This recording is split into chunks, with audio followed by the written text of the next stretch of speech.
Hello, xin chào các bạn đã quay trở lại với review 5 phút. Bạn có biết kẻ địch lớn nhất của Tiêu Viêm mạnh mẽ đến mức nào không? Nếu tò mò thì ngay bây giờ hãy cùng mình tìm hiểu nhé.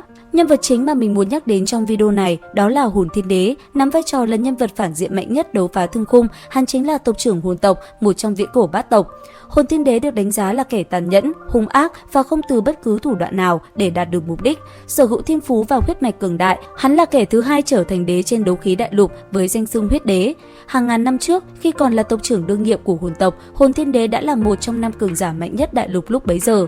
Khi ấy, Tiêu Huyền tộc trưởng Tiêu tộc là kẻ thù lớn nhất của hắn, nhưng do huyết mạch đấu đế của Tiêu tộc cạn kiệt, Tiêu Huyền đã dự định tập hợp toàn bộ sức mạnh huyết mạch để đột phá đấu đế. Không ngờ rằng chuyện này đã bị Hồn Thiên Đế phát hiện, bởi thế hắn ta đã dẫn theo người của mình tấn công Tiêu tộc.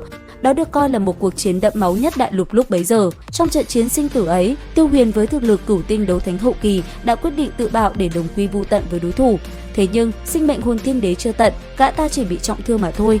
Tuy nhiên, phải tĩnh dưỡng ngàn năm mới có thể khôi phục lại. Rốt cuộc, Tiêu Huyền đột phá đấu đế thất bại cũng dẫn đến sự suy tàn của Tiêu tộc. Sau khi qua đời, ông đã để năng lượng linh hồn của mình tiến vào thiên mộ để chờ đợi huyết mạch hậu nhân Tiêu tộc đến tiếp nhận truyền thừa. Còn Hồn Thiên Đế diệt trừ Tiêu tộc xong, hắn bắt đầu thực hiện kế hoạch đột phá đấu đế. Việc đầu tiên trong kế hoạch này chính là thành lập hồn điện trên đấu khí đại lục để thu thập sức mạnh linh hồn. Tiếp theo là phái lượng lớn nội ứng của mình trà trộn vào các chủng tộc viễn cổ khác với mưu đồ đoạt lấy đà xá cổ đế ngọc. Khi ấy, linh tộc là chủng tộc viễn cổ yếu nhất trong bát tộc viễn cổ bị Hồn Thiên Đế nhắm tới. Hắn ta đã hợp tác liên thủ với Hư Vô Thôn Viêm để tiêu diệt linh tộc. Sau khi chuyện này đại thành, Hư Vô Thôn Viêm cắn nuốt thi thể tộc trưởng thôn linh tộc đã có được năng lực thôn phệ lực lượng của các chủng tộc khác. Còn Hồn Thiên Đế cũng đoạt được đá xá cổ đế ngọc từ tay thôn linh tộc. Hắn cũng lợi dụng khả năng cường đại của Hư Vô Thôn Viêm mà duy trì huyết mạch không bị suy yếu. Vài năm sau, vì đại kế hoạch của bản thân, Hồn Thiên Đế lại lệnh cho Hư Vô Thôn Viêm dẫn theo cường giả hồn tộc tiêu diệt thạch tộc. Cũng vì thế mà hắn đã có được khối đả xá cổ đế ngọc thứ 3. Liên tiếp các chủng tộc viễn cổ bị sát hại khiến cho Lôi tộc, Viêm tộc và Dược tộc lo lắng. Cho nên họ đã lập thành liên minh để điều tra chuyện này, nhưng hồn tộc hành sự vô cùng cẩn trọng nên đã không bị bọn họ phát giác. Bẵng đi một thời gian, Hồn Thiên Đế lại cho người bất ngờ tấn công và tiêu diệt Dược tộc. Trước tình hình ấy, để báo tin cho cổ tộc, Tiêu Viêm đã cùng những người khác trốn thoát khỏi dược giới nhờ cường giả Dược tộc tự bạo. Nhưng khi cổ tộc biết được chuyện này, quyết định cùng Lôi tộc và Viêm tộc bàn bạc cách giải quyết, thì Hồn Thiên Đế lại bất ngờ xuất hiện ở cổ giới. Hắn âm thầm cho nội gián ẩn núp trong 3 tộc cướp đi 3 khối đả xá cổ đế ngọc. Thời gian rất nhanh trôi qua, sau khi Hồn Thiên Đế thu thập đủ 8 khối đả xá cổ đế ngọc, hắn đã tìm thấy động phủ cổ đế và mở ra cuộc chiến tranh giành cùng Liên minh Thiên Phủ. Cũng trong thời gian này, do liên thủ với Hư Vô Thôn Viêm, Hồn Thiên Đế biết được trong động phủ có một viên đế phẩm hỗn đan do đà xá cổ đế luyện chế, nguồn khí mà đan dược chứa đựng có thể giúp hắn đột phá đấu đế. Tuy nhiên, đế phẩm hỗn đan có linh trí và thực lực cực cao, Hồn Thiên Đế đã lợi dụng Hư Vô Thôn Viêm dựa vào đấu kỹ hóa đan hoàn để đánh đế phẩm hỗn đan về nguyên hình rồi đoạt lấy viên đan này. Sau khi có được đế phẩm hỗn đan, Hồn Thiên Đế dẫn theo người của mình giúp quân trở về hồn giới. Đồng thời, hắn cũng dùng thủ đoạn che giấu hoàn toàn sự tồn tại của hồn giới trên đại lục, khiến cho các trưởng lão của tam tộc viễn cổ tìm cách nào cũng không ra.